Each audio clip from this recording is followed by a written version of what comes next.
안녕하세요. 잡시광입니다. 중국에서 인권이란 말은 여전히 저세상 이야기라는 것이 또 한 번 증명됐습니다.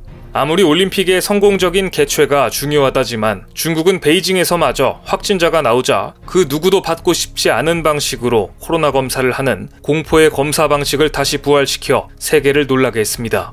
베이징 코로나19 방역통제센터가 지난 15일 베이징에서 처음으로 오미크론 감염자가 나오자 감염자 거주지 인근 주민 27명을 대상으로 항문 검체 채취 PCR 검사를 실시했다는 사실이 알려진 것입니다. 중국 현지 매체와 SNS 등에 따르면 베이징시 당국은 확진자 거주지 인근 주민과 동선이 겹친 접촉자 등 1만 3천 명을 대상으로 핵산 검사를 벌였습니다. 이 과정에서 인권 침해 소지가 다분한 항문 검사가 이뤄진 것입니다. 앞서 온라인상에는 중국 코로나 항문 검사 이런 자세로 받습니다 라는 제목으로 중국 의료당국이 촬영한 코로나 검사 시범 영상이 공개돼 논란이 된 바 있습니다. 이 검사는 검사를 받는 사람이 굴욕적인 채취 과정을 거쳐야 해 중국 내에서는 물론 해외에서도 인권 침해 지적이 끊이지 않은 공포의 검사 방식입니다. 이 같은 검사 방식은 2020년 초 상하이시에서 처음 도입됐습니다. 당시 코로나19가 들불처럼 번질 때라서 방역에 대한 압박이 높아지자 상하이와 베이징, 칭다오까지 이 같은 검사 방식을 도입했고 중국은 점차 집단 격리 대상자와 일부 입국자까지 이러한 방식의 검사를 확대 실시했습니다. 항문 검사도 물론 필요하다면 받을 수 있습니다. 하지만 충분히 다른 대체 방법이 있는데 왜 이 같은 방법을 고수하는 것인지 도무지 이해할 수 없는 대목인데요.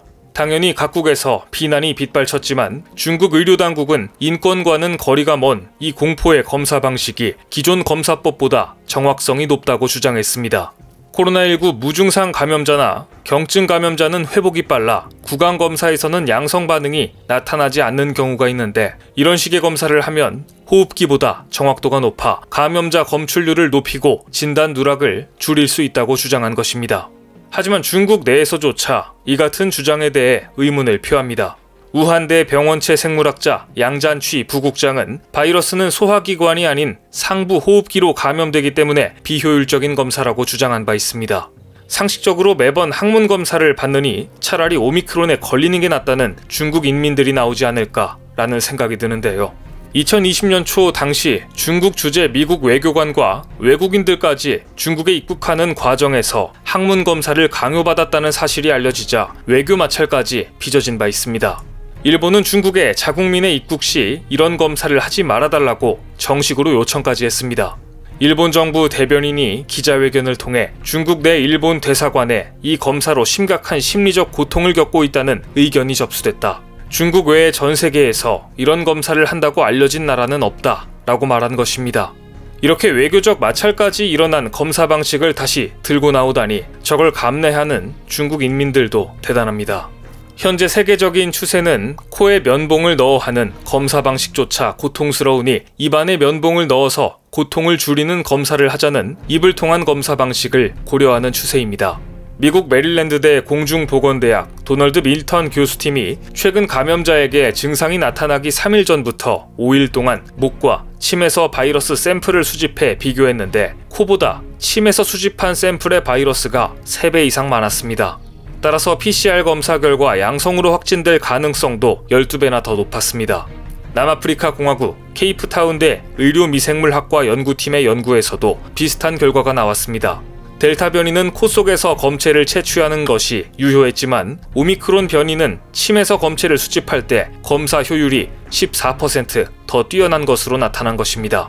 이미 미국, 영국에서는 침 검사를 선택사항으로 두고 있습니다. 특히 미국에서는 학생들을 상대로는 침 샘플을 활용한 PCR 검사를 널리 활용하고 있습니다. 사실 중국에서 이 정도의 강수를 들고 나온 이유가 있습니다.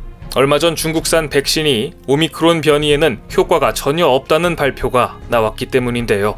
예일대 연구진은 전 세계 48개국에서 접종된 중국 시노백의 백신이 오미크론에 효과가 없다고 밝혔으며 이 같은 사실을 국제학술지 네이처 메디슨에 게재했습니다.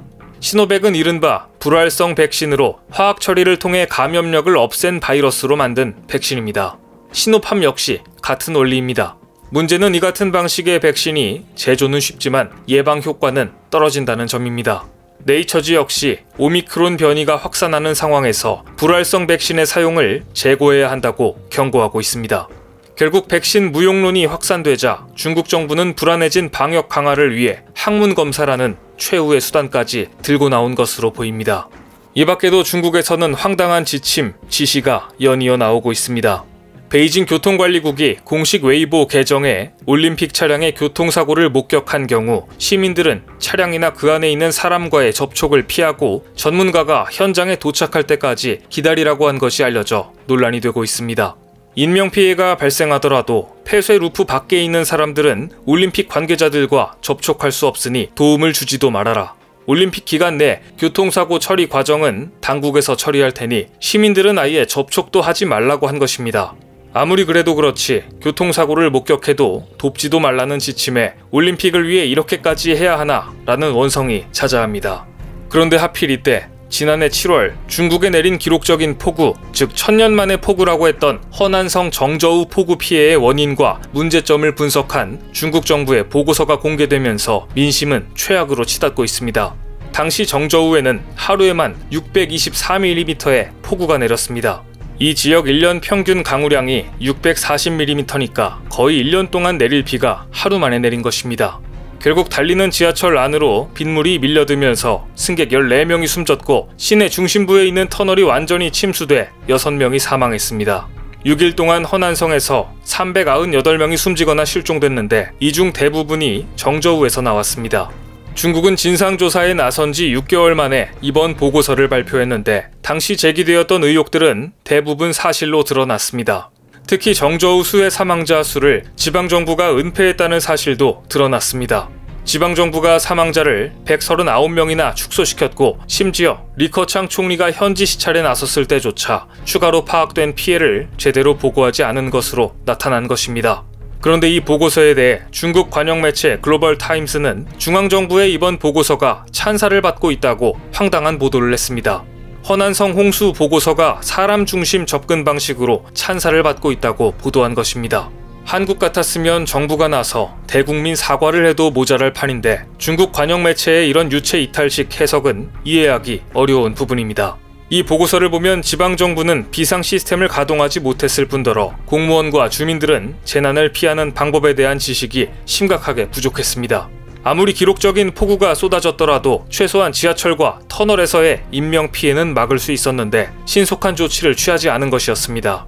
특히 지하철 전로기에 고장이 발생하면서 지하철역으로 들어온 열차가 멈춰 섰을 때 이때 승객들만 하차시켰어도 인명피해는 줄었을 것이란 사실도 드러났습니다.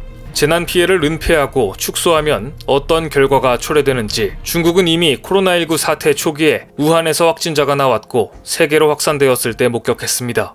그런데 또다시 1년 만에 기록적인 폭우 피해가 났을 때도 통계를 조작하고 사실을 은폐하려고 했다니 이러니 중국이 내놓은 초기 우한에서의 코로나 사망자 수 등 통계 자료의 신뢰성에 의문이 들 수밖에 없는 것입니다. 그렇기 때문에 과연 이번 베이징 동계올림픽 기간 중 코로나 관련 사건 사고가 과연 투명하게 보고가 될지 의문입니다. 올림픽을 성공적으로 치르기 위해서 여러가지 무리수를 두고 있는 중국이 또다시 공포의 코로나 검사 방식까지 들고 나오는 무리수를 저질렀습니다. 이렇게까지 하며 올림픽을 열어서 과연 이번 대회를 통해 중국은 무엇을 얻고 무엇을 잃을지 베이징 올림픽의 결말이 주목됩니다. 오늘 준비한 소식은 여기까지입니다. 댓글을 통한 여러분들의 많은 의견 기다리겠습니다. 많은 분들의 생각이 모였을 때 진정 가치 있는 지식이 완성될 것입니다. 시청해주셔서 감사합니다.